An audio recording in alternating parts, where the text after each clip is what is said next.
नमस्कार, मैं किरनेश कुमार। जदयू के राष्ट्रीय अध्यक्ष और मुख्यमंत्री नीतीश कुमार बुरी तरह इस बार फंस गए हैं। मुख्यमंत्री नीतीश कुमार ने जहां समस्तीपुर सुरक्षित लोकसभा सीट्स के अंतर्गत कल्याणपुर में चुनाव प्रचार करने गए, वहां पर उसके स्थानीय विधायक और नीतीश सरकार में सूचना एवं जनसंपर्क मंत्री मंच पर नहीं पहुंचे। कहा जा रहा है कि नीतीश कुमार के मंत्री महेश्वर हजारी अपने पुत्र व कांग्रेस से उम्मीदवार सन्नी हजारी के लिए काम कर रहे हैं। इसी पर नीतीश कुमार ने कहा कि जो लोग इधर उधर कर रहे हैं हम उनसे मुक्ति पालेंगे, यानी चुनाव के बाद नीतीश कुमार के मंत्रिमंडल से महेश्वर हजारी बर्खास्त किए जाएंगे। हालांकि जिस दिन 12 फरवरी को बिहार विधानसभा में अविश्वास प्रस्ताव पर चर्चा हो रही थी, उस दिन भी लग रहा था कि महेश्वर हजारी ज्यादा समय तेजस्वी को दे दिया।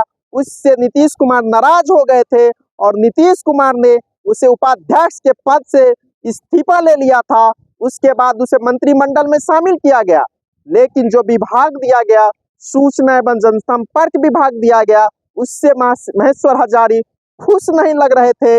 इसके साथ ही साथ जब डिनर पॉलिटिक्स भोज की राजनीति चल रही थी एनडीए की तरफ से नीतीश कुमार की कुर्सी बचाने के लिए, तब महेश्वर हजारी के भाई, छोटे भाई व कुशेश्वर स्थान से विधायक अमन भूषण हजारी भी गायब रहे थे।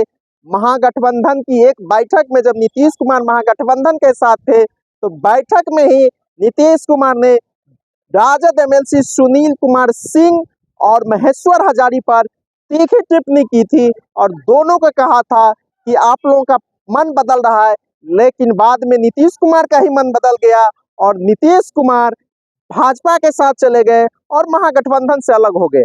समस्तीपुर लोकसभा सीट पर जहां नीतीश कुमार के चहेते मंत्री अशोक चौधरी की बेटी संभावी चौधरी लोजपा आर की उम्मीदवार है, तो महेश्वर हजारी के बेटे सन्नी हजारी महागठबंधन के तरफ से कांग्रेस उम्मीदवार के रूप में हम ठोक रहे हैं। और यही कारण है कि नीतीश कुमार पूरी तरह बौखलाहट में है और अपने मंत्री पर भी कई तरह की बातें बोल गए। उन्होंने कहा कि इधर उधर करने वाले से हम मुक्ति पालेंगे, चुनाव के बाद मुक्ति पालेंगे, यानी 1 जून को अंतिम चरण का चुनाव है, 4 जून को मतगणना है। उसके बाद नीतीश कुमार कभी भी महेश्वर हजारी को अपने मंत्रिमंडल से बर्खास्त कर सकते हैं। हालांकि चर्चा यह भी है कि नीतीश कुमार की सत्ता 4 जून के बाद बिहार में नहीं रहेगी। भाजपा जदयू में बहुत खटपट हो गई है और जो सीट हार रहा है बिहार में एनडीए, उसमें खासकर भारतीय जनता पार्टी, उस हार में कहीं न कहीं नीतीश कुमार के हाथ बताए जा रहे हैं। जहां जदयू के लोग भाजपा के खिलाफ काम कर रहे हैं, तो कई सीटों पर भाजपा के लोग जदयू के खिलाफ काम कर रहे हैं और लोजपा के खिलाफ तो जदयू के सभी लोग काम ही कर रहे हैं। इस चुनाव में, लोकसभा चुनाव में बिहार में लोजपा 5 सीटों पर चुनाव लड़ रहा है, लेकिन उसकी 4 सीटें पूरी तरह फंस गई है।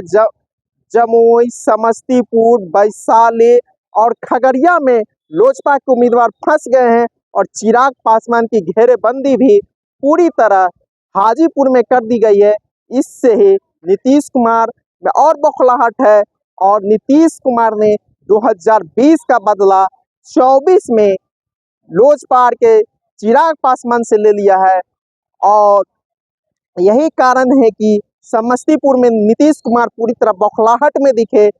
जब अशोक चौधरी की बेटी को टिकट हो गया था समस्तीपुर से, तो महेश्वर हजारी भी नीतीश कुमार से मिलने गया था और महेश्वर हजारी ने नीतीश कुमार से कहा था कि आपको जिसने हराया 20 में, क्या हम उसके लिए वोट मांगेंगे? तब नीतीश कुमार ने कहा कि जाओ तुम अपने बेटा का भी लड़ा दो।